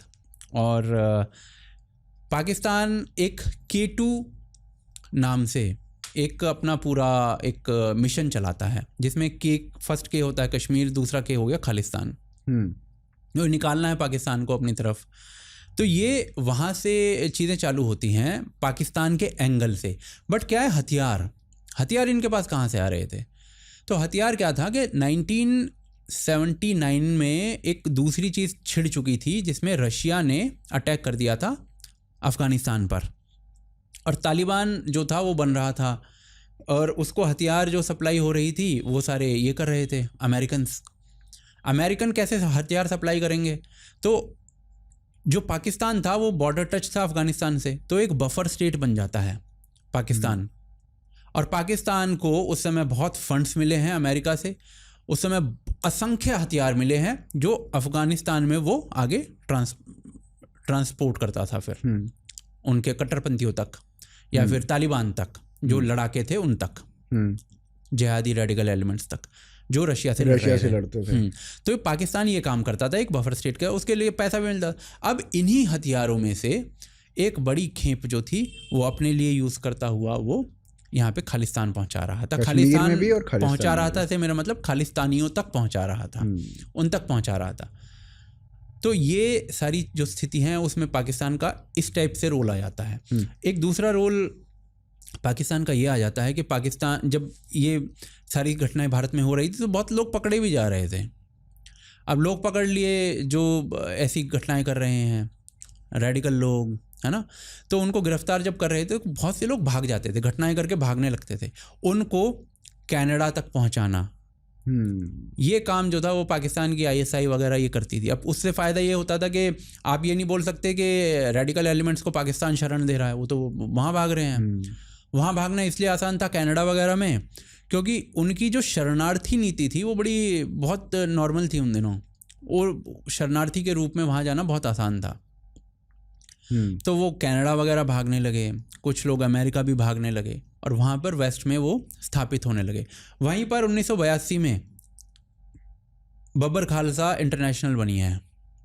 वहीं पर इसी दशक में 1980 से 1990 के बीच में जितने रेडिकल संस्थाएं हम सोच सकते हैं, सिख रेडिकल संस्थाएं जो थी वो उसी टाइम बनी थी, जिनको हम टेररिस्ट ग्रुप बोलते हैं। वहाँ पर उन्होंने ऑर्गेनाइज किया है, वहाँ पर ही वो बने हैं। तो ये 90s 80s और अर्ली 90s में ये सारी चीज़ें वहाँ से ऑपरेट होती हैं। और इसमें अमेरिका और जो कनाडा का रोल है वो इस टाइप से है। बाकी अगर हम आम लोगों की अगर हम बात करें तो कनाडा के अंदर जो हमारे ये GBS सिद्धू हैं, आई थिंक GBS सिद्धू जी की एक किताब है जो कि पूर्व रॉ एजेंट रहे हैं, उनकी एक किताब है इस पूरे मुद्दे पर कि उन्होंने क्या फील किया एज अ रॉ एजेंट। वो घूम रहे थे उस समय कनाडा में, अमेरिका में, भारत में, ये सारी चीज़ें ही जज करते हुए। तो उनका एक्सपीरियंस, वो ये कहते हैं कि 1970-72 तक कोई नाम लेवा भी नहीं था खालिस्तान का आम लोगों में। वो 2-4 गुरुद्वारे जो थे बड़े बड़े शहरों में, टोरंटो में, वैंकूवर में, ये बड़े बड़े शहरों में 2-4 गुरुद्वारे जो थे उनमें कुछ एलिमेंट्स जो गुरुद्वारे संभाल रहे थे उनमें कुछ एलिमेंट्स थे जो कि इस टाइप की बातें कर लेते थे। अदरवाइज कोई इनको सुनना भी पसंद नहीं करता था। इतनी इंपॉर्टेंस थी इस नाम की, खालिस्तान की। 1979 में भी उन्होंने यही सेम चीज़ फील किया, 1979 तक। 19 जब ये यहाँ से घटनाएं करके लोग वहाँ भागने लगे, जो अभी हमने बात की कि पाकिस्तान भेजने लगा उनको वहाँ पर, जब वो वहाँ भागने लगे यहाँ पे घटनाएं करके भारत में, और वो वहाँ पर जाकर फिर लोगों से बात करते थे कि अपनी उनको भेजा ही इसलिए जाता था कि भाई वहाँ पर जाकर लोगों को इस पक्ष में लेना है, खालिस्तान के पक्ष में या फिर एक अलग सेपरेट सिख नेशन के पक्ष में लेना है। तो ये सारी जाके वहाँ पे बातें करने लगे। कुछ लोगों को ये बातें पसंद आने लगी, कुछ लोगों ने उनको फंडिंग भी देनी चालू कर दी। 4 लोग बातें सुनने लग गए थे, पर ये बहुत बड़ी संख्या नहीं थी उस समय तक। पर धीरे धीरे ये बढ़ी और ये कनाडा की धरती पर या फिर और वेस्टर्न कंट्रीज़ की धरती पर इस तरीके से सारी हुई। ये 80 के दशक में हुआ, 70 के दशक में ज़्यादा कुछ नहीं था। 80 के दशक में तो फिर वहाँ पर ये क्या कहते हैं, सारी जो टेररिस्ट संस्थाएं हैं वो भी बनी हैं, उनको भी ऑर्गेनाइज किया गया है। और बाद में आज अगर हम देखें तो एक सही सा पोर्शन इस मुद्दे को सपोर्ट करता है और एक बड़ा पोर्शन इस पे कुछ राय देता ही नहीं है, और एक छोटा पोर्शन जो है वो इसका विरोध भी करता है। ये आज की कहानी है कनाडा जैसे देशों में। तो यहाँ पे मैं बेसिकली एक बात तो पाकिस्तान की और बता देता हूँ कि जो उस टाइम पे ना या अभी भी वहाँ की जो मूवीज़ हैं उसके अंदर वो ये दिखाने का प्रयास करते हैं कि भाई देखो सिख जो है ना वो हिंदुओं से अलग हैं और सिख हिंदुओं को गाली दे रहे हैं। उनकी फिल्में कई ऐसी मिल जाएंगी जहाँ पे वो सिखों से हिंदुओं को गाली दिलवाते हैं। तो ये एक प्रोपेगेंडा चलाने का वो पूरा प्रयास करते हैं। लेकिन वहाँ से हट के अब आगे आज के समय में आते हैं और कनाडा आज के समय में इसको कैसे पोषित कर रहा है उसके बारे में जानते हैं। कनाडा का क्या है ना कि आज की डेट में जो पॉलिटिक्स चल रही है कनाडा में, वो बेसिकली अब क्या था ना कि 1905 से या फिर 1895 से हम देख लेंगे तो एक सिख समुदाय की पॉपुलेशन वहाँ पर बढ़ी है और अच्छी खासी पॉपुलेशन आज की डेट में वहाँ पर है, जो कि पॉकेट्स में रहते हैं, मतलब क्षेत्र बनाकर रहते हैं, और जहाँ पर वो एक अच्छी संख्या में है वहाँ पर वो इलेक्शंस भी इन्फ्लुएंस कर देते हैं। इस टाइप से उनकी बसावट है कनाडा के अंदर। तो क्या है, आज की डेट में जो पिछले इलेक्शन हुए हैं 2019 के कनाडा में, उसमें जो जस्टिन ट्रूडो वहाँ के प्रधानमंत्री हैं, उनकी जो पार्टी है, उस पार्टी को 157 सीटें मिलती हैं। और जो एक दूसरी पार्टी है जगमीत सिंह की, उसको 24 सीटें मिलती हैं। वहाँ पे सरकार बनानी तो 170 सीट्स चाहिए। अब 170 सीट्स के लिए वो इस पार्टी से मिल जाती हैं। आई थिंक इसका नाम ग्रीन पार्टी है। तो जगमीत सिंह और जस्टिन ट्रूडो मिलकर वहाँ पे इस समय सरकार चला रहे हैं। और ये जगमीत सिंह कौन है? जगमीत सिंह बेसिकली वो व्यक्ति है जिसको 2012 में भारत सरकार ने वीज़ा देने से इनकार कर दिया था कि भाई ये बंदा जो है वो खालिस्तान को सपोर्ट करता है। एक इंटेलिजेंस रिपोर्ट के अनुसार ये पाकिस्तान के अंदर एक खालिस्तानी ग्रुप चलता है, उसको इसने फंड भी किया है। और ये वो व्यक्ति है जहाँ पर जिसके ऑफिस के सामने भारतीय जो लोग होते हैं वो धरना देते हैं इसी मुद्दे के ऊपर, ये खालिस्तान सपोर्ट करता है। तो इस प्रकार का एक व्यक्ति है। इसकी स्पीचेज़ हैं कि जो सिख समुदाय है उसको एक सेपरेट नेशन मिलना चाहिए, इसकी स्पीचेज़ हैं। तो जब एक व्यक्ति इस प्रकार के विचार रखता है और वो कनाडा की आज की डेट में गवर्नमेंट चला रहा है, आप ये लगा लीजिए, है ना, तो भाई ऐसा व्यक्ति अपना मुद्दा तो सेट करवा ही लेगा। तो बेसिकली ये वाली जो पॉलिटिक्स जो पहले इंडिया में चला करती थी, अब वो कनाडा में भी चलने लगी है। लेकिन इस पॉलिटिक्स का जो असर है वो दो कम्युनिटीज़ के ऊपर क्या पड़ता है, हिंदू और सिखों के ऊपर क्या पड़ता है इसका असर? तो वो तो खैर देखने वाली बात होती है कि बेसिकली क्या है ना यार, कि इधर क्या हुआ था कि 80 के दशक में भी इस प्रकार की चीज़ें जो थी वो हो रही थी। जब क्या था कि भिंडरान वाले के जो लोग थे, वही बताए जाते हैं, जो दल खालसा वगैरह के लोग थे, ये मंदिरों में, गुरुद्वारों में ये उल्टी सीधी चीज़ें फेंक रहे थे। गाय की पूंछें, गाय के सर मंदिरों में मिल रहे थे, गुरुद्वारों में आपके ये बीड़ी सिगरेट मिल रहे थे। तो ये दो कम्युनिटीज़ के बीच में दरार पैदा करने का प्रयास था। भिंडरान वाले के भाषण हैं कि हम 5,000 हिंदुओं को मैं 1 घंटे में मारूंगा, इस टाइप के भाषण हैं उसके, जिसको कई लोग आज भी जस्टिफाई करते हैं। कहते हैं कि उसके कुछ कागज़ जला दिए थे, उसकी बस जला दी थी, इसलिए उसने ऐसा कह दिया था। तो ऐसा आप कह सकते हैं इतनी इस बात पे कि 5,000 लोगों को आप मारोगे? सोच के देखो यार। तो ये एक रेडिकल एंगल एक अलग था। पर जब इस टाइप की घटनाएं हो रही थी मंदिरों के अंदर और गुरुद्वारों के अंदर, उसके बावजूद भी हिंदू सिख दंगे नहीं हुए थे। जो 84 में भी चीज़ें होती हैं, उसमें भी जो हम देखते हैं ना कि दिल्ली में जो चीज़ें हुई हैं, उसमें अधिकांश थे वो कांग्रेस कार्यकर्ता थे, जो 1980 से 1992-93 तक बसों से उतार कर हिंदुओं को मारा गया। गांवों में पोस्टर्स लगे, जैसे कश्मीर में लगते थे लोगों के घरों के बाहर, उस टाइप से गांवों में पंजाब के अंदर भी पोस्टर्स लगे हैं कि जो हिंदू लोग हैं वो घर छोड़ दो, और इस टाइप की चीज़ें हुई हैं। बड़ा पलायन हुआ है। अगर हम सिर्फ पॉपुलेशन को देखेंगे तो हिंदू पॉपुलेशन अप्रॉक्सीमेटली 80 से 90 के बीच में लगभग 2.5 से 3% घट गई है पंजाब में। और अपने आप तो हुआ नहीं है, उसका रीज़न यही है पलायन। एक क्षेत्र से दूसरे क्षेत्र में चले गए। पीरागढ़ी में है दिल्ली में, बहुत एक अच्छा खासा नंबर है। तो ये जो सब हो रहा था हिंदुओं के साथ पंजाब के अंदर, ये भी खालिस्तानी एलिमेंट्स कर रहे थे वहाँ के। अब नॉर्मल लोकल सिख ऐसा नहीं था कि वो अपने पड़ोसियों का दुश्मन हो गया था। उनके बीच में जो एक दूसरे के घरों में शादियाँ हो रही थी, और आज भी होती हैं, आज भी होती हैं।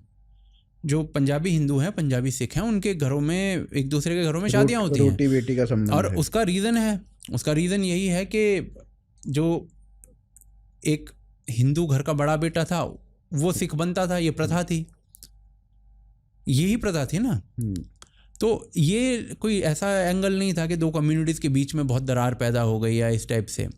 वही आज भी है। मुझे नहीं लगता कि दो कम्युनिटीज़ के बीच में, पर ये जो खालिस्तान वाला जो एंगल है ये कहीं ना कहीं एग्जिस्ट करता है। और इसका मुझे लगता है कि ये जो बाहर बैठे हुए हैं, जो ये SDF जैसी संस्थाएं हैं, अभी आई थिंक इस वीक भी एक दिल्ली में घटना हुई है, किसी मेट्रो स्टेशन पर ग्राफिटी बना कर चले गए हैं SFJ वाले कि दिल्ली बनेगा खालिस्तान। ये ग्रेफिटी बनाई गई है। तो ये जो एलिमेंट्स हैं, आई थिंक मुझे लगता है कि एक आम सिख युवक को इन चीज़ों पर भयंकर प्रोटेस्ट करना चाहिए कि तुम हमारे नाम का प्रयोग करते हुए क्या कर रहे हो। या तो अपनी पगड़ियाँ उतार के फेंको, ये खालिस्तानी एलिमेंट्स जो हैं, और उसके बाद जो करना है करो। ये एक आम सिख युवक को ये बदनाम करते हैं। वो अपना परिश्रम कर रहा है खेतों में। वो वहाँ पर अभी एक आई थिंक कुछ दिन पहले ही एक वीडियो वायरल हुआ जिसमें एक सिख युवक नया एक आर्मी ऑफिसर बन के आता है अपने गांव में, और उसका गांव, उसका घर किस प्रकार से उसका भव्य स्वागत करता है। ये एक प्राइड की निशानी है। जो सिख युवक हैं वो खेल में आगे जाएं, वो आर्म्ड फोर्सेस में आगे जाएं, वो इन चीज़ों में आगे जाएं और इन लोगों के खिलाफ प्रोटेस्ट कर दें। ये मेरे ख्याल से एक चीज़ है जो कि बड़े लेवल पर होनी चाहिए। और भारत तो एज इन लाइक, ये इन्होंने क्या कहा अभी, एसएफ जो सिख फॉर जस्टिस है उसके लोगों ने क्या कहा कि मोदी के आने के बाद सिखों का नरसंहार हो रहा है भारत में। ये दिखाइए जरा कहाँ पर हो रहा है। कुछ भी हवाई बातें, कुछ भी बकवास करने हैं। जबकि ऐसे केसेस खुले हैं 84 के, ऐसे केसेस खुले हैं जो बंद कर दिए गए थे।